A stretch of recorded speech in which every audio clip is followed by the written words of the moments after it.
For meget mand, eller det er ikke let af Dan Turèll. Det er ikke let. De fleste synes ofte, at det hele simpelthen bliver for meget, og standser midt i deres aktiviteter, fordi det ikke er let at være dem. Og hvis bare de andre foretog sig lidt mere, og hvis der bare var lidt mere drøn på den, så var det ikke altid så nødvendigt, at man selv kørte det hele. Det er ikke let at være en selv, og hver gang man kommer til at tænke sådan, så skal man prøve at skifte sig selv ud med en anden, og vælge et billede af hverdags Danmarks historiens rigsalbum, og forestille sig, hvordan det er at være vedkommende. Tænk på, hvordan det er for eksempel at være enlig mor. Det er ikke let at være enlig mor.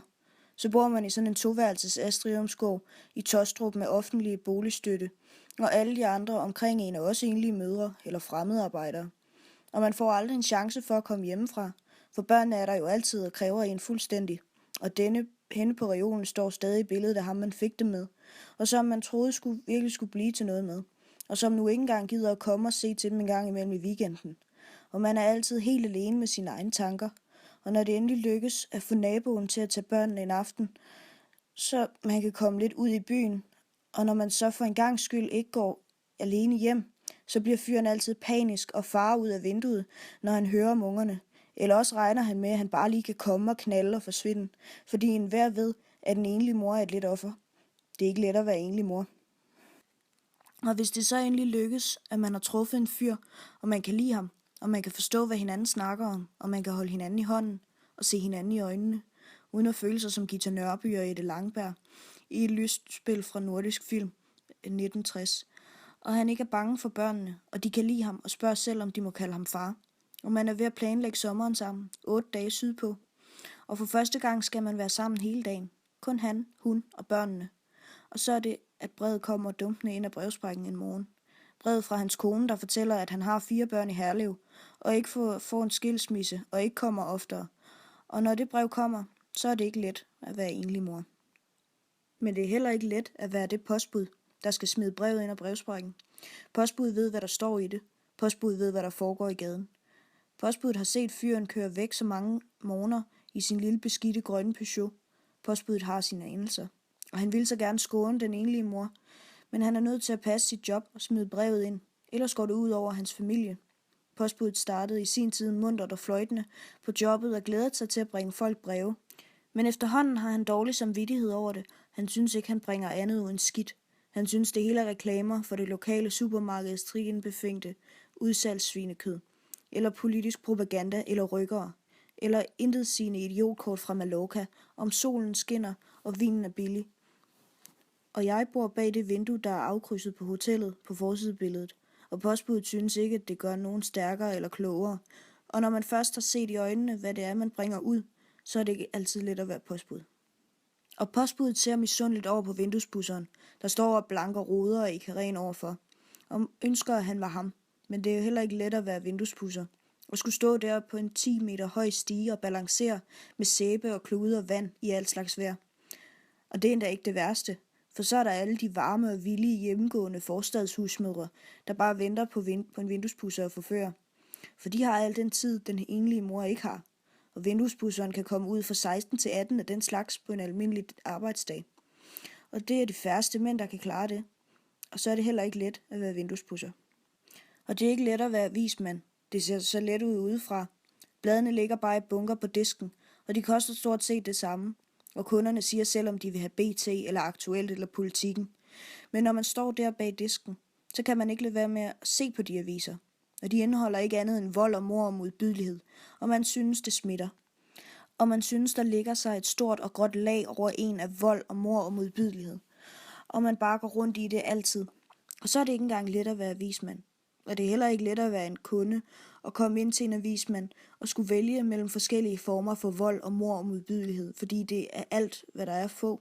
Og det er heller ikke let at være journalist og finde vold og mord og modbydelighed hver dag, for det er det eneste folk gider at læse, og altid er der næsten ingen vold og mord, og man skal helt ud i omegnen for at finde så meget som i knivstiksdrama blandt fremmedarbejdere. Så er det ikke let at være journalist. Og det er ikke engang let at få en lejlighed i dag med den boligspekulation, der er. Og det er ikke engang let at være boligspekulant med det ekstrablad, der er. Og det er ikke let at være ekstrablad med det BT. Og det er ikke let at være BT med de typografer. Og det er ikke let at være typografer med de fagforeninger. Og det er ikke let at være fagforening med det socialdemokrati.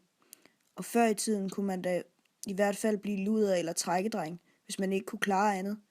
Men nu har man den såkaldte frie kønsmoral, og det bevirker, at alle mulige skruebrækkere kommer og blander sig i den lavpris eller gratis. Og så er det ikke engang let at være luder mere. Det er ikke let at være nogen. Og de, der er nederst, gør det hårdere beskidte arbejde. De tænker så tit, at det må være let at være dem, der er oppe. Men dem, man ser på tv og færdes i ugebladene splitslys. Og det er heller ikke let at være dem. Det er ikke let at være Frank Sinatra og skulle ind på scenen i Las Vegas med et alkoholbumpet baghoved og skulle forsøge at huske ordene til Yes Sir, That's My Baby, mens Miss Mafias-ordene venter med maskingevær i kulissen. Det er ikke let at være Muhammad Ali og opdage, at man vågner om natten med, at man trykker sig selv i hånden og siger, at vi er den største. Og det er ikke let at være Gustav Winkler og stå i Nordstrup forsamlingshus og se det er regnfuldt og tåget, og der kommer ikke til at gå noget fly i nat, og det bliver ikke noget med at se familien, og det bliver det lokale missionshotel med Bibelen i natskuffen, og så alligevel vende tilbage om mod publikum med et charmerende smil og synge gem et lille smil, til det bliver gråvejr. Det er ikke let at være Erhard Jacobsen. Hvad nu hvis stemmebåndet knækker midt i en transmission? Og hvad nu hvis Røde Mor holder op med at spille? Det er ikke let at være Gasolin og partout hele tiden skulle indtage USA. Og det er ikke let at være Gasolin, når Shubidua indtager Danmark, mens man forsøger at indtage USA. Og det er ikke let at være Shubidua og have indtaget Danmark og vide, at USA venter. Og det er ikke let at være dronning Margrethe og skulle åbne en udstilling hver dag. Og så begynder Claus Rifbjerg oven i købet at drømme om en. Det er ikke let at være nogen. Det er ikke let for nogen. Det er ikke let for nogen. Og fordi det ikke er let for nogen, sker det så tit, at det bliver for meget. Pludselig bliver det for meget for en eller anden. Og postbud eller en popmusiker eller en portør. Pludselig kan man ikke klare det mere, og det hele står klik for en.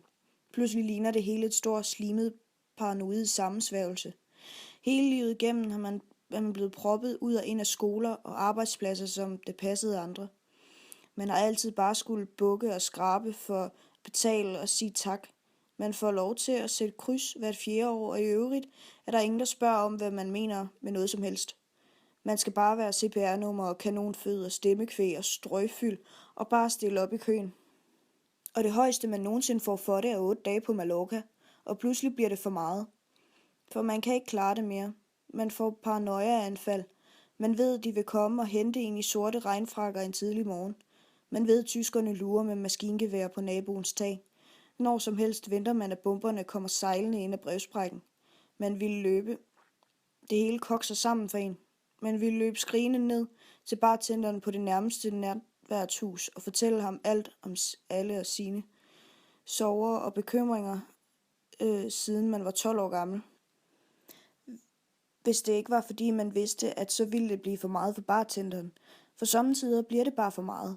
Sommetider bliver det bare for meget. Og man synes, at alle madvarer i køledisken bliver forgiftet. Og man synes, at det hele bliver oprustet hele tiden. Det bliver flere og flere bomber og mere vold. Og politikerne taler bare. Og sommetider kan man bare ikke klare det mere. Og man synes, at hele verden består af ensomme alkoholikere og narkomaner og ødelagte og forfulgte. Og pludselig kunne man gå amok i blind aggression og gribe en springkniv og gå amok. Med den første, den bedste, midt på et gadehjørne. For sommetider bliver det bare for meget. Så bliver det bare for meget. Sommetider bliver det alt for meget, mand.